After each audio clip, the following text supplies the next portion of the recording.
myself up, dust myself off, start all over again. Hey guys, welcome back to the vlog. It's Monday, February 24th. Nothing much interesting happened over the weekend. We did go back to church, but me and my husband and the baby are still sick. Not as sick as they have been, but I've been able to fight it off pretty well up until now.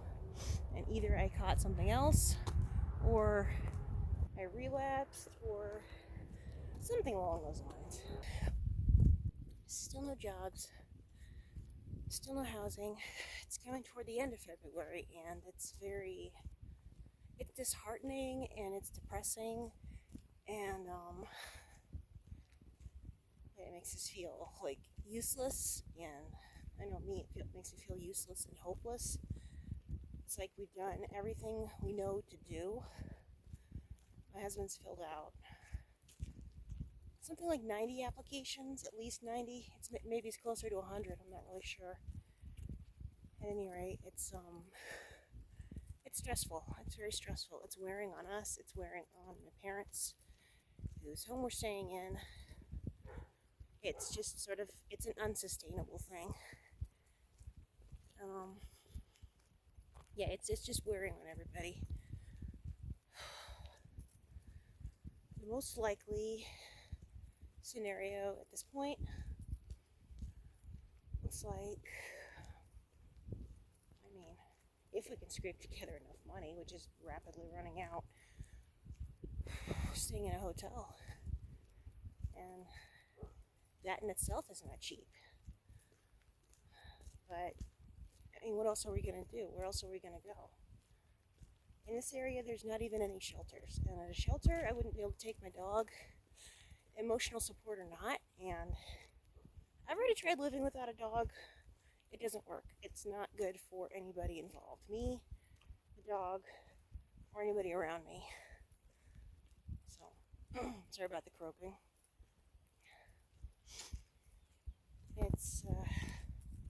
I wish I could see some sort of hope on the horizon, but I don't see it. What I may end up doing after I edit some of the footage I got last week is call back the one apartment that had something open. Because it's been more than a week since I heard from them.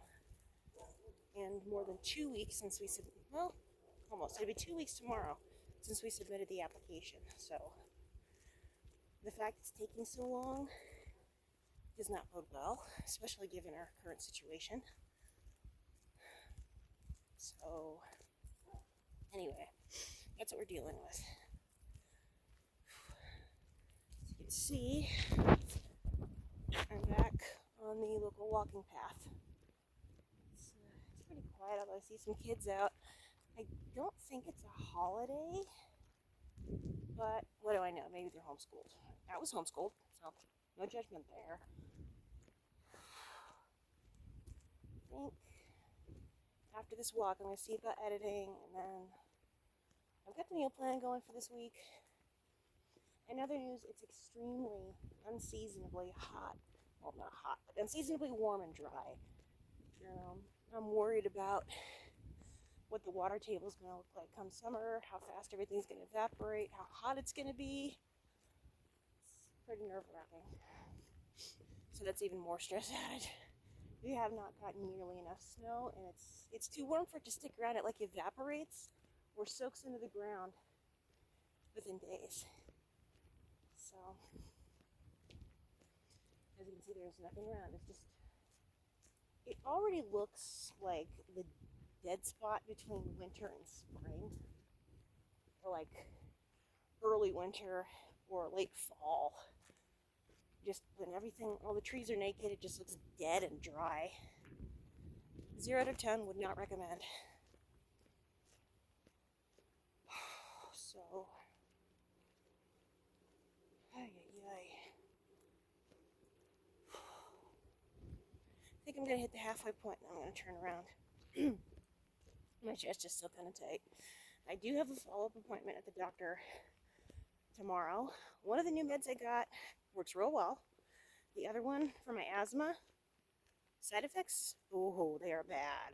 They're really bad. So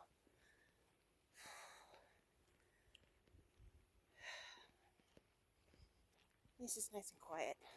I'll take it. Because between the kids being sick and my 3-year-old being 3-year-old, it's not quiet. It's never quiet at the house. It's good news and bad news. The good news is I managed to make some calls today. Bad news is, obviously, I am super, super sick right now. My husband is going to the local market to see if they've got Sudafed because my sinuses are... It's bad. So, yeah. I don't have a fever. I don't have muscle aches or chills, but I'm not really coughing. So, that tells me it's not COVID. But this feels a lot stronger than a dang cold. So rather than subject you guys to my nasally voice, they'll come back when I can talk without making people grossed out.